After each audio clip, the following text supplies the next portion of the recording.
છોટાઉદેપુર જિલ્લાના નસવાડી તાલુકાના ખાપરિયા ગામે શાળાના જર્જરિત ઓરડાને કારણે 124 બાળકો શાળાના ઓટલા પર પતરાના શેડ નીચે બેસી અભ્યાસ કરવા મજબૂર। ચોમાસામાં વરસાદી પાણીથી બચાવવા આજુબાજુ પ્લાસ્ટિક મારી અભ્યાસ કરાવતા શિક્ષકો આધુનિક યુગમાં આજે પણ આધુનિક સુવિધાઓથી બાળકો વંચિત। છોટાઉદેપુર જિલ્લાના નસવાડી તાલુકાના ખાપરિયા ગામે ધોરણ 1 થી 8 પ્રાથમિક શાળા આવેલી છે, જેમાં 124 બાળકો અભ્યાસ કરી રહ્યા છે, જેમાં જૂની શાળાના 7 ઓરડા જર્જરિત થતા તંત્ર દ્વારા બાળકોને શાળાના ઓરડામાં બેસાડવાની સૂચના આચાર્યને આપતા છેલ્લા ઘણા સમયથી આચાર્ય પ્રાથમિક શાળાનો એક ઓરડો નવો બનાવેલ છે, તેની સામે 8 ધોરણના વિદ્યાર્થીઓને ક્યાં બેસાડવો તે પ્રશ્ન ઊભો થતા શાળાના આચાર્ય જે ઓરડો સારો છે તેના કેમ્પસમાં પતરાના શેડ નીચે ધોરણ 4, 5, 6, 7 આમ 4 વર્ગના બાળકોને બેસાડવામાં આવી રહ્યા છે। ધોરણ 8ના બાળકોને પ્રાથમિક શાળાના ઓટલા ઉપર બેસાડવામાં આવે છે, જ્યારે શિક્ષકને બ્લેકબોર્ડ ઉપર લખવા માટે પણ જગ્યાનો અભાવ રહે છે, જ્યારે ઓટલા પર ભણતા બાળકોને પંખાની સુવિધા નથી, જ્યારે પતરાના શેડ નીચે અભ્યાસ કરતા બાળકોને ચોમાસાના ટાણે વરસાદ પડે ત્યારે પાણી ચોપડા સહિત વસ્તુ ઉપર ન લાગે તે માટે આસપાસ પ્લાસ્ટિક મારવામાં આવી છે, જ્યારે ભારે વરસાદ પડે ત્યારે બાળકો ભીના થઈ જાય છે, જ્યારે જે પ્લાસ્ટિક મારવામાં આવ્યું તેમાંથી પણ પાણી ટપકે।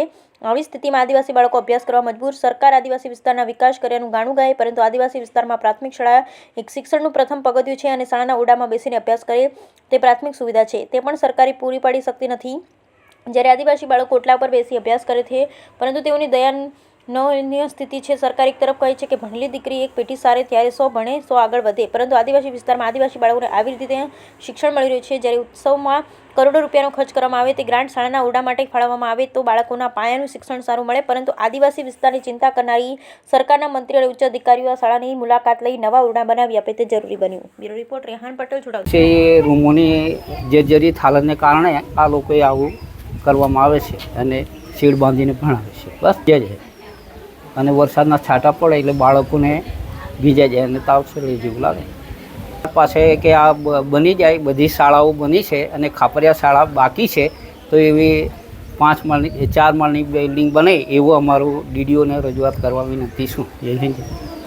આ ખાપરિયા પ્રાથમિક શાળા છે, અહીંયા અમારે 5 ઓરડા જર્જરિત છે, એટલે અમે પ્લાસ્ટિક અહીંયા બાંધ્યું છે, શેડ બનાવેલો છે એમાં, એટલે ચોમાસામાં વરસાદ નહીં આવે એના માટે આ પ્લાસ્ટિક બાંધીને વ્યવસ્થા બાળકોને શિક્ષણ ના બગડે એના માટે ઊભી કરેલી છે, ને છતાં ઓરડા જર્જરિત છે એટલે અમને બેસાડવા ના પાડી છે, એટલે અમે નથી બેસાડતા। પાંચ ઓરડામાં ત્યાં અમારું 5 રૂમ બંધ જ છે, ખાલી આ એક વર્ગખંડ છે અને શેડ છે। બહાર કેટલા બાળકોને બેસાડીને બહાર 3 થી 5, ત્યાં 8મું ધોરણ છે। બહાર અહીંયા 3 થી 5 અને 8મું ધોરણ બેસાડીએ છીએ। વરસાદ આવે તે દિવસે અમને ઘણી તકલીફ પડે છે, કારણ કે બધું પ્લાસ્ટિક બાંધેલું છે, છતાં પવન સાથે વરસાદ આવે એટલે બધું ભીનું થઈ જાય છે, એટલે અમારે બાળકોને બેસાડવાની તકલીફ પડે જ છે। પણ હવે આવી તકલીફ છે, પણ શું કરીએ, જે પરિસ્થિતિ છે તે પ્રમાણે અમારે રહેવું પડે છે।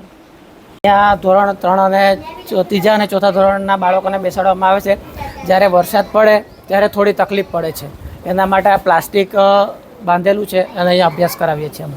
ત્યારે આખો ચારે બાજુથી પાણી આવે છે અને બાળકોને બેસાડવામાં તકલીફ પડે છે, ત્યારે ઘણી તકલીફ પડે છે, બાળકો ભીના થઈ જાય છે અને ઘણી તકલીફ પડે છે।